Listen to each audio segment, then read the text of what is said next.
जय हिंद छात्रों। आज हम लोग यूक्लिड विभाजन एल्गोरिथम के बारे में पढ़ेंगे।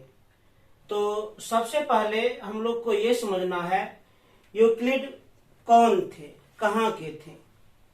आप देख सकते हैं यूक्लिड एक ग्रीक गणितज्ञ थे।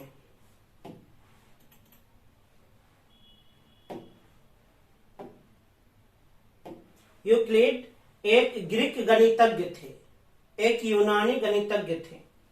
यूक्लिड का जन्म चौथी शताब्दी मिड में हुआ था और इनकी मृत्यु तीसरी शताब्दी मिड में हुई थी। यही है यूक्लिड, देख लीजिए दाढ़ी वाला बाबा, यही यूक्लिड है। यूक्लिड के बारे में कुछ और बातें आप लोग को जानना जरूरी है। यूक्लिड को ज्यामिति का जनक कहा जाता है, फादर ऑफ ज्योमेट्री। यूक्लिड के बारे में हम लोग जानते हैं, यूक्लिड को ज्यामिति का जनक कहा जाता है। ज्यामिति का जनक, ज्यामिति का जनक क्यों कहा जाता है, क्या कारण है?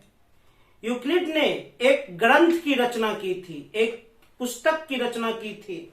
उस पुस्तक का नाम है द एलिमेंट्स। उस पुस्तक का नाम क्या है? The elements. और इस पुस्तक में कुल 13 यूनिट्स हैं, कुल 13 इकाई हैं। और इसी पुस्तक में इन्होंने ज्यामिति के आधे से अधिक थ्योरम को सिद्ध किया था, साबित किया था। इन्हीं विशेष गुणों के कारण यूक्लिड को ज्यामिति का जनक कहा जाता है। बहुत विद्वान थे यूक्लिड। पेशे से एक टीचर थे, एक शिक्षक थे, माध्यमिक स्कूल के शिक्षक थे, काफी विद्वान थे। तो आज हम इन्हीं का एक थ्योरम पढ़ने वाले हैं, यूक्लिड विभाजन एल्गोरिथम। उसी के बारे में हम जानने वाले हैं। नेक्स्ट पेज पर चलते हैं।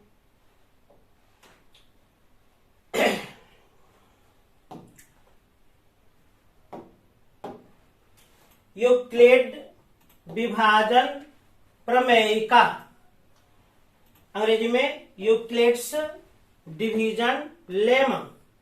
प्रमेयिका को अंग्रेजी में लेमा कहते हैं, लेमा। कभी कभी परीक्षा में डायरेक्ट पूछ दिया जाता है। यूक्लिड विभाजन प्रमेयिका क्या है? तो यूक्लिड विभाजन प्रमेयिका के अनुसार भाज्य बराबर भाजक गुना भागफल जोड़ शेषफल। भाज्य को a से सूचित किया जाता है, भाजक को b से सूचित किया जाता है, गुना भागफल को q से सूचित करते हैं और प्लस शेषफल को r से सूचित करते हैं। भाज्य को किससे सूचित करते हैं? a से, भाजक को b से, भागफल को q से, शेषफल को r से सूचित करते हैं। अब थोड़ा हम एक एग्जाम्पल देते हैं, एक उदाहरण देते हैं, एक एग्जाम्पल से समझा जाए। जैसे मानकर चलिए हमें 27 को विभाजित करना है 5 से। 27 को 5 से विभाजित करना है, भाग लगाना है, कर देते हैं। तो 27 को हम 5 से विभाजित कर रहे हैं, भाग लगा रहे हैं। ध्यान से देखिएगा, कितना बार में? 5 बार में, 5 25, 2 कट गया। अब इसी को आप लोग थोड़ा समझिए, देखिए यहाँ पर ये जो 27 देख रहे हैं, यही भाज्य का काम कर रहा है। किसका काम? भाज्य का। और ये जो 5 देख रहे हैं, ये भाजक का काम कर रहा है, भाजक का। ये जो 5 देख रहे हैं, ये भागफल का काम कर रहा है, भागफल का। और ये जो 2 देख रहे हैं, ये शेषफल का काम कर रहा है, शेषफल का। यूक्लिड विभाजन प्रमेयिका के अनुसार हम लोग जानते हैं भाज्य बराबर भाजक गुना भागफल जोड़ शेष। अब ये कथन, ये स्टेटमेंट सही है या गलत है, थोड़ा हम लोग जांच कर लेते हैं। जांच करने से ही पता चलेगी कि ये स्टेटमेंट सही है या गलत है। भाज्य बराबर भाजक गुना भागफल जोड़ शेष। अब ध्यान से देखा जाए, अभी जो हम एग्जाम्पल लिए हैं, इस एग्जाम्पल में भाज्य कितना है? 27 है, बराबर भाजक कितना है?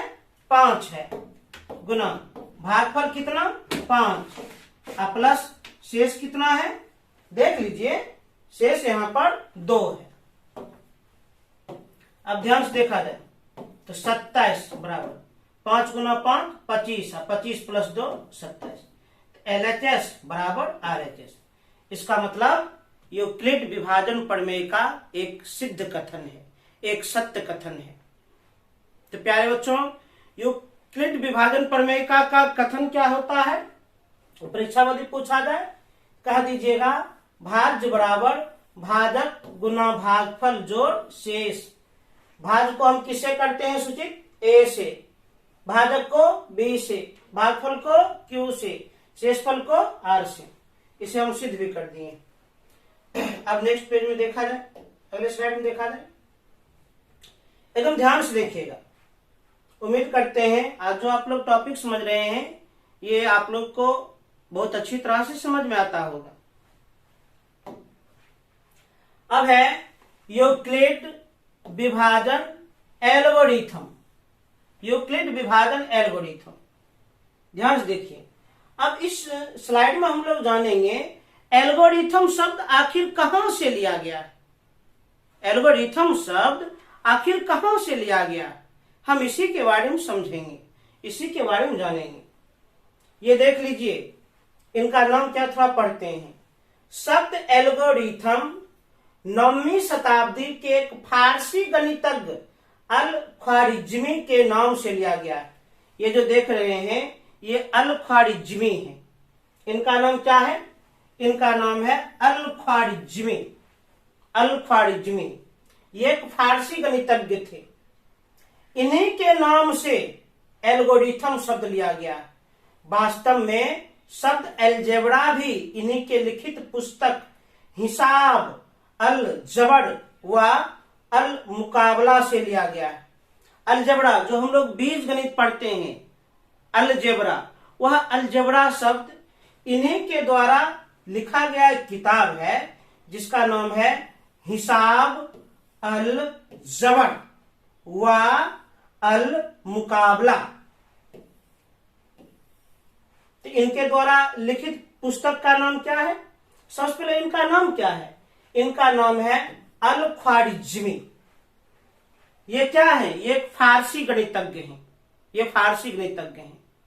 इन्हीं के नाम से एल्गोरिथम शब्द लिया गया है। एल्गोरिथम शब्द इन्होंने एक पुस्तक की रचना की थी, किताब की रचना की थी। उस पुस्तक का नाम है हिसाब अल जबर व अल मुकाबला, और इसी पुस्तक से अलजेब्रा शब्द भी लिया गया है। अच्छा, एल्गोरिथम कहते किसको है? क्या है परिभाषा? एल्गोरिथम का थोड़ा परिभाषा सुनिए। वैसी प्रक्रिया, वैसा प्रोसेस जिसमें दो धनात्मक संख्याओं के बीच भाग की क्रिया तब तक करते रहते हैं जब तक कि शेष शून्य ना हो जाए, उसी प्रक्रिया को, उसी प्रोसेस को एल्गोरिथम कहते हैं। उसी को हम एल्गोरिथम कहते हैं। अब नेक्स्ट स्लाइड में देखा जाए, सबसे पहले आप लोग को हम एल्गोरिथम को एक एग्जाम्पल के द्वारा स्पष्ट कर देते हैं। एकदम ध्यान समझिए। अभी हम लोग एल्गोरिथम के बारे में जाने थे। एल्गोरिथम आखिर हम कहते किसको हैं? एल्गोरिथम आखिर हम किसको कहते हैं? थोड़ा इसको समझ लिया जाए, थोड़ा इसको जान लिया जाए। एक एग्जाम्पल समझिए। जैसे मान लीजिए दो धनात्मक संख्या है, एक है 12 और एक है 37। या 37 को हटाते हैं, कुछ दूसरा लेते हैं, 39 ले लेते हैं। तो एल्गोरिथम किसे कहते हैं? वैसी प्रक्रिया जिसमें दो धनात्मक संख्याओं के बीच भाग की क्रिया तब तक की जाती है जब तक कि शेषफल पूर्ण रूप से समाप्त ना हो जाए, उसी प्रक्रिया को, उसी प्रोसेस को एल्गोरिथम कहते हैं। जैसे 39 को हम भाग लगाते हैं 12 से, भाग लगाइए, 12 36, 3 कट गया। अब यहाँ पर देख लीजिए, यहाँ पर कोई भी अंक क्रिया करने के लिए नहीं है। जब भाग में कोई भी अंक क्रिया करने के लिए ना हो तो जो शेष होती है उसी को भाजक मान लेते हैं, और जो पूर्व भाजक है उसको हम भाज्य मान लेते हैं। अब फिर से कीजिए, 3 चौक 12 पूर्ण रूप से आखिर कटने गया। तो यही जो आप प्रोसेस देख रहे हैं, आप ये जो प्रोसेस देख रहे हैं, इसी प्रोसेस को हम एल्गोरिथम कहते हैं। वैसी प्रक्रिया जिसमें दो धनात्मक संख्या के बीच भाग की क्रिया तब तक की जाती है जब तक कि शेषफल पूर्ण रूप से समाप्त ना हो जाए, शून्य ना हो जाए। उसी प्रक्रिया को हम एल्गोरिथम कहते हैं, वही एल्गोरिथम कहलाता है। चलिए, तो ये टॉपिक आप लोग को समझा दिए। अब थोड़ा इस स्लाइड में क्या लिखा है इसको ध्यान से समझा जाए, पूरा मन से देखा जाए, एकदम ध्यान से देखना है, ध्यान समझना है। यूक्लिड विभाजन एल्गोरिथम। यूक्लिड विभाजन एल्गोरिथम दो धनात्मक पूर्णांकों का मॉस HCF परिकलित करने की एक तकनीक है।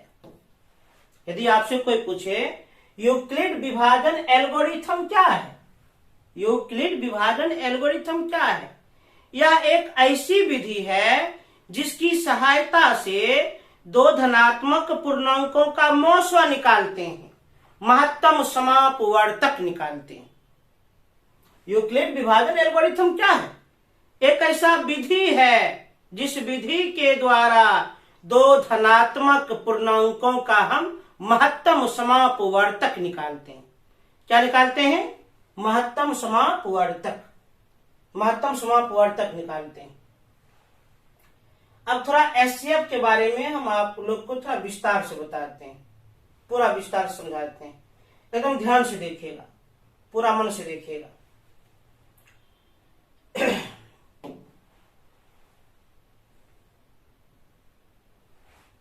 पूरा एकदम ध्यान से देखना है। HCF, इसका फुल फॉर्म हाईएस्ट कॉमन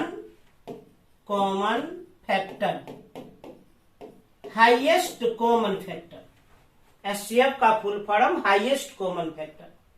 इसका हिंदी अर्थ क्या होता है?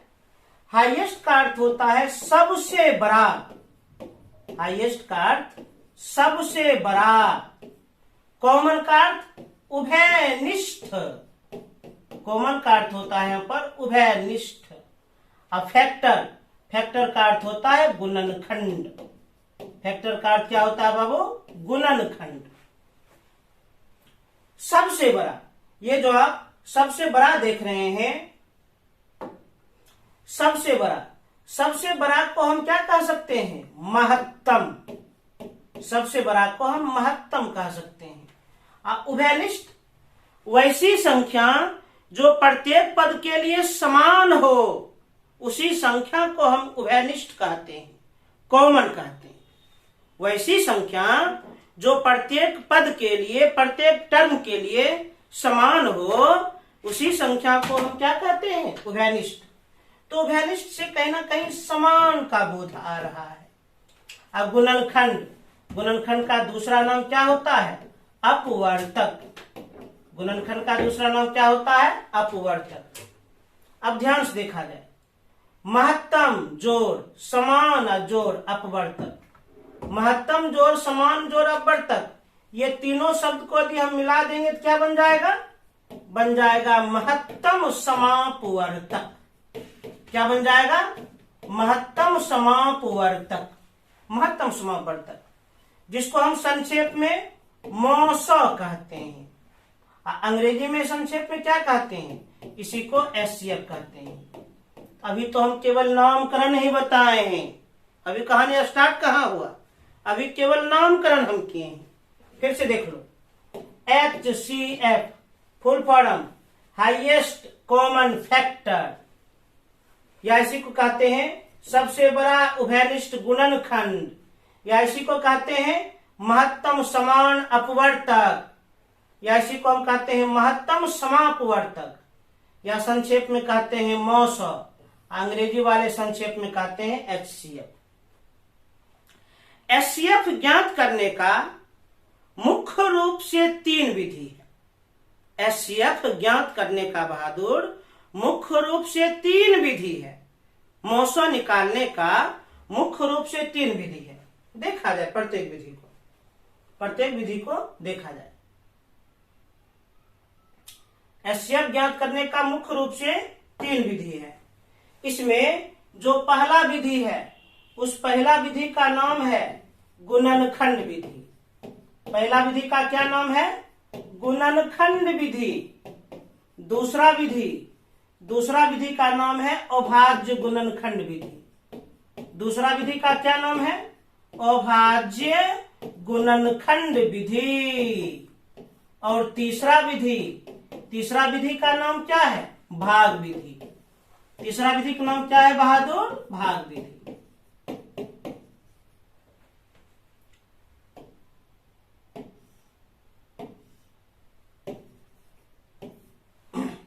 ध्यान दीजिए।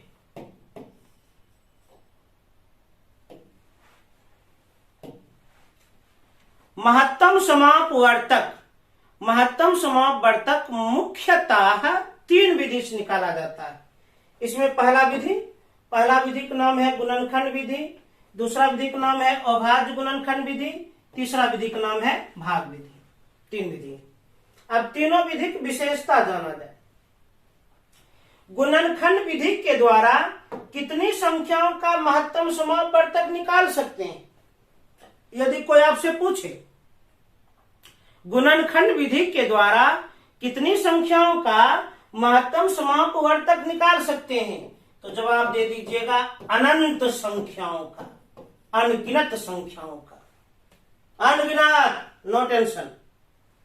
दूसरा, अभाज्य गुणनखंड विधि के द्वारा कितनी संख्याओं का महत्तम समापवर्तक निकाल सकते हैं? इसमें भी हम कहते हैं अनंत संख्याओं का। अभाज्य गुणनखंड विधि के द्वारा भी अनंत संख्याओं का महत्तम समापवर्तक निकाल सकते हैं। अब भाग विधि को ही तो हम कहते हैं यूक्लिड विभाजन एल्गोरिथम। भाग विधि को ही हम क्या कहते हैं? यूक्लिड विभाजन एल्गोरिथम। अरे सीधा समझिए, ये जो नाम हम लिखे हैं ये थोड़ा स्टैंडर्ड नाम है, स्टैंडर्ड नाम। भाग विधि को ही क्या कहते हैं? यूक्लिड विभाजन एल्गोरिथम विधि। अच्छा, भाग विधि के द्वारा वन टाइम में, एक बार में केवल और केवल 2 धनात्मक पूर्णांकों का महत्तम समापवर्तक निकाल सकते हैं। 2 धनात्मक पूर्णांकों का महत्तम समापवर्तक निकाल सकते हैं। फिर से सुनो बाबू, महत्तम समापवर्तक मुख्यतः 3 विधि के द्वारा निकाला जाता है। पहला गुणनखंड विधि, दूसरा अभाज्य गुणनखंड विधि, तीसरा भाग विधि। पहला है गुणनखंड विधि। इस विधि के द्वारा अनंत संख्याओं का मौसो निकाल सकते हैं। अभाज्य गुणनखंड विधि के द्वारा भी अनंत संख्याओं का मौसो निकाल सकते हैं। अभाग विधि के द्वारा वन टाइम में, एक बार में केवल 2 धनात्मक पूर्णांकों का महत्तम समापवर्तक निकाल सकते हैं। अब हम कुछ एग्जाम्पल देते हैं, कुछ उदाहरण देते हैं। उदाहरण को ध्यान से देखिएगा, एकदम ध्यान से देखना है। कुछ एग्जाम्पल लेते हैं, जैसे कुछ हम एग्जाम्पल ले रहे हैं, जैसे 12 और 18। इन दोनों संख्याओं का महत्तम समापवर्तक निकालना है, तो निकालिए ना। तो सुन लीजिए, गुणनखंड विधि के द्वारा अनंत संख्याओं का महत्तम समापवर्तक निकाल सकते हैं। जिन संख्याओं का महत्तम समापवर्तक निकालना हो उन संख्या का अलग अलग गुणनखंड निकालने। जिन संख्याओं का महत्तम समापवर्तक निकालना हो उस संख्या का अलग अलग गुणनखंड निकाल लें। 12 का गुणनखंड 1, 2, 3, 4, 6, 12 और 18 गुणनखंड 1, 2, 3, 6 और 18, 6 के बाद 9 और 18 निकाल लिए। गुणनखंड विधि के द्वारा अनंत संख्याओं का मौसो निकाल सकते हैं। जिन संख्याओं का मौसो निकालना हो उसका अलग अलग गुणनखंड निकाल लें। उसके बाद थोड़ा उसका अर्थ देखें। HCF का अर्थ क्या था? H मतलब हाईएस्ट, हाईएस्ट मतलब सबसे बड़ा। C कॉमन, कॉमन माने उभयनिष्ठ। F फैक्टर, फैक्टर माने गुणनखंड। तो जैसे ये सब तो हम गुणनखंड ही न लिखे हैं, अब इस गुणनखंड में कॉमन क्या है, थोड़ा कॉमन पहचानिए। कॉमन उसको कहते हैं जो प्रत्येक पद में उपस्थित हो। तो कॉमन पहचानिए ना क्या है। जैसे हमको लगता है 6 कॉमन है, और क्या कॉमन है, 3 भी कॉमन है, और क्या कॉमन है, 2 भी कॉमन है, 2 भी कॉमन है। अब कॉमन तो 1 भी है, हाँ 1 भी है। अब HCF का अर्थ क्या था, सबसे बड़ा उभयनिष्ठ गुणनखंड। तो ये सब तो गुणनखंड है, उभयनिष्ठ हम दिखा दिए। अब इसमें सबसे बड़ा कौन है, 1 है कि 2 है कि 3 है कि 6 है, तो सबसे बड़ा 6 है, इसलिए महत्तम समावर्तक कितना हो गया, महत्तम समावर्तक हो गया 6। अब थोड़ा इस विधि के द्वारा देखा जाए, इस विधि के द्वारा देखा जाए। हम एग्जाम्पल के रूप में यही लेते हैं, एग्जाम्पल हम बदलते नहीं, यही लेते हैं 12 और 18। अब इन दोनों का हम महत्तम समावर्तक निकालेंगे अभाज्य गुणनखंड विधि से। विधि बदल गया। अच्छा, अभाज्य गुणनखंड विधि के द्वारा कितनी संख्याओं का महत्तम समावर्तक निकाल सकते हैं, अनंत संख्याओं का। और जिस संख्या का भी महत्तम समावर्तक निकालना हो उस संख्या का अलग अलग अभाज्य गुणनखंड निकाल लें। उस संख्या का अलग अलग क्या करें, अभाज्य गुणनखंड निकाल लें। निकाल लीजिए। 12, 2 2 6 12, 2 3 6। देखिए, अच्छा हम रुकेंगे कहाँ, जैसे ही अभाज्य मिल जाएगा रुक जाएंगे। 3 अभाज्य ने है, अभाज्य मिला बस रुक जाएंगे। 2 2 9 18, 3 3 9, 3 मिल गया रुक जाएंगे। तो 12 का अभाज्य गुणनखंड कितना, 2 गुना 2 गुना 3, और 18 का अभाज्य गुणनखंड कितना, 2 गुना 3 गुना 3। अभाज्य गुणनखंड विधि के द्वारा अनंत संख्याओं का महत्तम समावर्तक निकाल सकते हैं। जिन संख्याओं का महत्तम समावर्तक निकालना हो उसका अलग अलग अभाज्य गुणनखंड निकाल लिए। उसके बाद उस अभाज्य गुणनखंड में जो कॉमन है उसे गुना कर दें। जो कॉमन है उसे क्या कर दें, उसे गुना कर दें, गुना। जैसे देखिए 3 कॉमन है, 2 कॉमन है, और तो कॉमन नहीं मिला, तो 2 को और 3 को गुना कर दीजिए। कितना, 6। देखिए बहादुर, विधि हम भले बदल रहे हैं परंतु आंसर बदल नहीं सकता है, एकदम में नहीं बदलेगा। अब थोड़ा इस विधि को देखा जाए, इस विधि को देखा जाए ध्यान से। एग्जाम्पल के रूप में हम वही चुनेंगे, हम तो वही चुनेंगे। ध्यान देखिए, अब हम इन दोनों संख्या का महत्तम समावर्तक निकालेंगे भाग विधि। भाग विधि को ही स्टैंडर्ड में कहते हैं यूक्लिड विभाजन एल्गोरिथम, इसी को स्टैंडर्ड में कहते हैं यूक्लिड विभाजन एल्गोरिथम। यूक्लिड विभाजन एल्गोरिथम के द्वारा वन टाइम में, एक बार में केवल 2 धनात्मक पूर्णांकों का महत्तम समावर्तक निकाला जाता है। कैसे, भाग लगाकर। तो बड़ी संख्या को छोटी संख्या से भाग कीजिए। अब भाग की क्रिया तब तक करते रहिए जब तक कि शेष 0 ना हो जाए।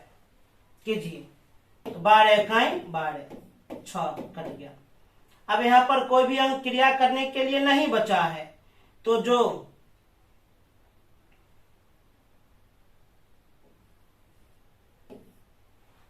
ध्यान दीजिए, तो जो यहाँ पर शेष है वही बन जाएगा भाजक, और जो पूर्व भाजक है वो बन जाएगा भाग। अब क्या बार में, 2 बार में, पूरा पूरा कटने गया। तो अंतिम स्टेप्स में जो भाजक होता है वही मौसा कहलाता है। तो मौसा कितना मिला, 6 मिल गया। तो देख सकते हैं महत्तम समावर्तक हम मुख्यतः 3 विधि के द्वारा निकाल दिए, गुणनखंड विधि, अभाज्य गुणनखंड विधि और भाग विधि। तो उम्मीद करते हैं ये आप लोग को पूर्ण रूप से समझ में आ गया होगा। तो पहला चैप्टर के लिए जो हम कॉन्सेप्ट दिए हैं आप लोग उसे अच्छी तरह से याद कर लीजिएगा और उसका एक नोट बना लीजिएगा। अगले वीडियो में एक्सरसाइज 1.1 का हम सॉल्यूशन डाल देंगे। मन से पढ़िए, पढ़ाई बहुत अनमोल चीज है, पढ़ाई पर पूरा ध्यान दीजिए। यदि आप मन से पढ़ते हैं सच मानिए आपका भविष्य बदल जाएगा, चेंज हो जाएगा, बहुत उज्जवल हो जाएगा। घर में जो भी समस्याएं हैं सब समाप्त हो जाएगी। तो मिलते हैं अगले वीडियो में, तब तक के लिए जय हिंद।